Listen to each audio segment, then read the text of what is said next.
सो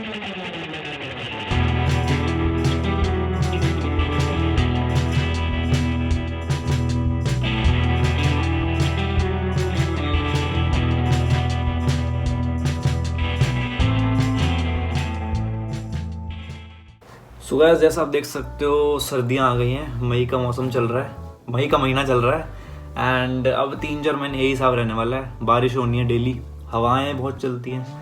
तो अभी भी 3 दिन से बारिश हो रही है, बाहर निकलने का मूड है नहीं, तो हमने कहा भाई वीडियो बना लेते हैं। सो आज की video is specifically based for यार जो लोग कन्फ्यूज हैं कि यार 12th के बाद आएँ या ग्रेजुएशन कंप्लीट करने के बाद आएँ। सो ये वीडियो हम एक प्रो एंड कॉन के बेसिस पे डिवाइड नहीं करने वाले, बट मोटा मोटा हम आपको ये बता देंगे कि बेनिफिट्स क्या हैं 12th के बाद आने के और सिमिलरली बेनिफिट्स के ग्रेजुएशन के बाद आने के।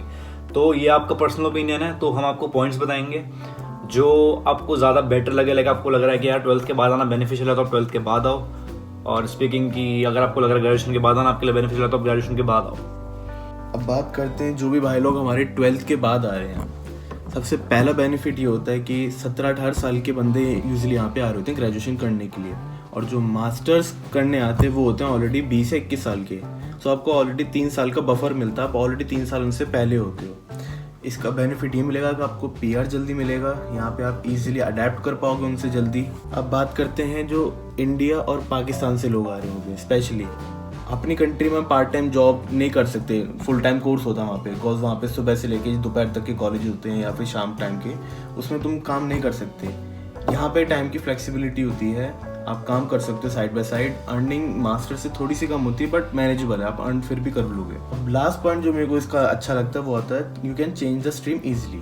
अगर आप 12th में साइंस पढ़ रहे हो, यहाँ पे आके आप चाहो तो ईजिली कॉमर्स के कोर्स में आप चूज कर सकते हो, सिलेक्ट कर सकते हो। इवन आप कॉमर्स से तो आप आर्ट्स के सब कोर्स सिलेक्ट कर सकते हो।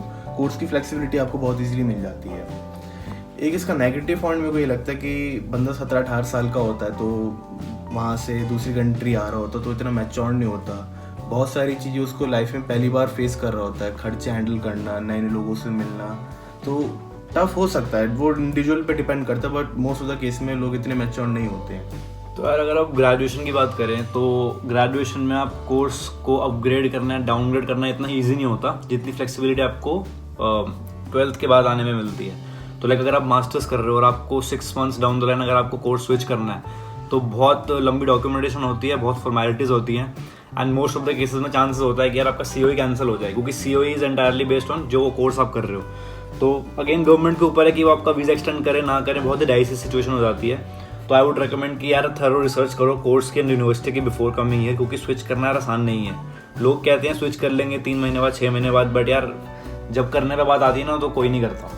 एंड अगेन जो मेच्योरिटी का पॉइंट है विच इज़ वेरी इंपॉर्टेंट, कि हम जैसे आए हैं 20-21 ईयर्स के हो गए, हमने काफ़ी दुनिया देख ली है, मैच्योर लगते हैं हम थोड़े। और इसका बेनिफिट ये भी है कि यार आप वर्क कर सकते हो यहाँ पे part time full time, depending upon कि अगर आपकी वेकेशन चल रही है नहीं चल रही है, एंड जो आप पैसे कमाते हो वो ईजिली आप अपनी फीस केटर कर सकते हो। पूरी तो नहीं कर सकते क्योंकि काफ़ी ह्यूज अमाउंट होता है, बट हाँ काफ़ी हद तक आप वर्क करके अपनी फीस केटर कर सकते हो। एंड जो मिनिमम वेज है मास्टर्स वाले बंदों की, लाइक जो ओवर 21 है, उनकी वेज स्लाइटली ज़्यादा है जो बंदा अंडर 20 होगा, तो वो डेफिनेटली आपके मॉनेटरी टर्म्स में काफ़ी हेल्प करेगा। एक और बेनिफिट ये है कि यूनी जब आप जाते हो मास्टर्स में या PhD में, बहुत कम दिन जाना होता है यार। हम भी 2 या 3 दिन जाते हैं, 3 या 4 घंटे की क्लास होती है मैक्स टू मैक्स। तो इन हॉल आपके पास 5 दिन बचते हैं total free, full time free, तो आप इजीली काम कर सकते हो। एंड जॉब्स भी बहुत है यार यहाँ पे। सबसे कन्वीनियंट वैसे उबर एक्स पड़ती है, तो अगर आपके पास कोई इंडियन, पाकिस्तानी या बांग्लादेशी लाइसेंस है 3 साल पुराना, तो उसको आप अपनी एम्बेसी से वैलिडेट करवा लो कि यार ये वेरीफाइड है, ओरिजिनल है, कोई 2 नंबर का काम नहीं है। उसके बेसिस पे आप यहाँ पर आराम से उबर जॉब्स कर सकते हो एंड काफ़ी अच्छी पेड होती है। कंस्ट्रक्शन जॉब्स हैं, माइनिंग जॉब्स हैं, फोक लिफ्टिंग जॉब्स हैं जो ड्राइविंग लाइसेंस मांगती हैं एंड काफ़ी हेल्पफुल हैं जो बंदा मास्टर्स कर रहा है या PhD कर रहा है। एक और बेनिफिट इसका ये है कि जब आप मास्टर्स करते हो आपको 2 साल का पोस्ट वर्क वीज़ा मिलता है, जो आपको बैचलर्स करने पे नहीं मिलता। तो इस जो आपको 2 साल का पोस्ट वर्क वीज़ा मिलता है वो बहुत ज़्यादा ज़रूरी है आपको यहाँ पे जॉब करने के लिए। एंड एज अ पर्सन अगर आप मास्टर्स कर रहे हो तो आपका यार आई थिंक आपका एम यही है कि यार PR ले लूँ मैं यहाँ पे, तो उस PR के लिए आपको 2 साल का वर्क परमिट बहुत नेसेसरी है। एंड अगेन वो आपको ग्रेजुएशन के बाद नहीं मिलेगा, सो डिपेंडिंग अपॉन आपका मोटिव क्या है ऑस्ट्रेलिया में आने का। इस पर हमने एक डेडिकेटेड वीडियो बनाई थी, आई बटन पर आप देख सकते हो, तो उसको आप एक बार गो थ्रू करना है। And I think this is another important aspect. अब दोबारा बात करें जो लोग 12th के बाद आ रहे हैं, अगर आप यहाँ पे ग्रेजुएशन कर लेते हो तो उससे आपको एक बेनिफिट ये मिलता है कि जब आप मास्टर्स कर रहे होते हो तो यहाँ के आप स्टडी पैटर्न से काफ़ी फेमिलियर हो जाते हो, आपके लिए इतना ईजी होता है अडेप्ट करना उनके स्टडी पैटर्न के लिए, तो आप मास्टर में भी अच्छा स्कोर कर सकते हैं। एंड ग्रेजुएशन का एक बेनिफिट मैं और ऐड करना चाहूँगा कि यूजुअली जितने भी यहाँ मास्टर्स की डिग्री होती हैं वो होती हैं 2 साल की, एंड बैचलर आपकी मिनिमम होती है 3 साल या 4 साल, जो भी आप कोर्स करना चाह रहे हो। तो फीस सेम होती है दोनों की, बट जो ड्यूरेशन होती है वो आपको काफ़ी एक सिग्निफिकेंट हिट दे सकती है in terms of finances. Like अगर $30,000 आप साल का पे कर रहे हो फॉर मास्टर्स, सेम चीज़ आप बैचलर के लिए पे करोगे बट 4 सालों के लिए। तो यार जिनको फाइनेंस अगर अपने माइंड में रखना, तो आई वुड रिकमेंड कि आप यार ग्रेजुएशन के बाद आओ, क्योंकि खर्चे काफ़ी ज़्यादा हैं। एंड अगर आप 12th का खर्चा भी बेयर करोगे एंड मास्टर्स का खर्चा भी बेयर कर दोगे, उसको आप रिकवर करने में आपको हो सकता है 4 साल 5 साल लग जाए, डिपेंडिंग जो भी आपकी जॉब लगती है। सो अगर किसी का फाइनेंस का पॉइंट ऑफ व्यू है तो do keep this thing in mind कि फीस सेम है बट ड्यूरेशन का काफ़ी सिग्निफिकेंट हिट पड़ सकता है आपको फाइनेंस के टर्म्स पे। और अगर करियर डेवलपमेंट पे ज़्यादा फोकस है कि हाँ मेरे को एक ही फील्ड में एक ही स्टडी पैटर्न के अकॉर्डिंग पढ़ना है, इनकी कंट्री में मैं ज़्यादा से ज़्यादा अगर पढ़ूंगा तो उससे मेरे को बेनिफिट होगा, सो आप डायरेक्ट ग्रेजुएशन के बाद आ सकते हैं।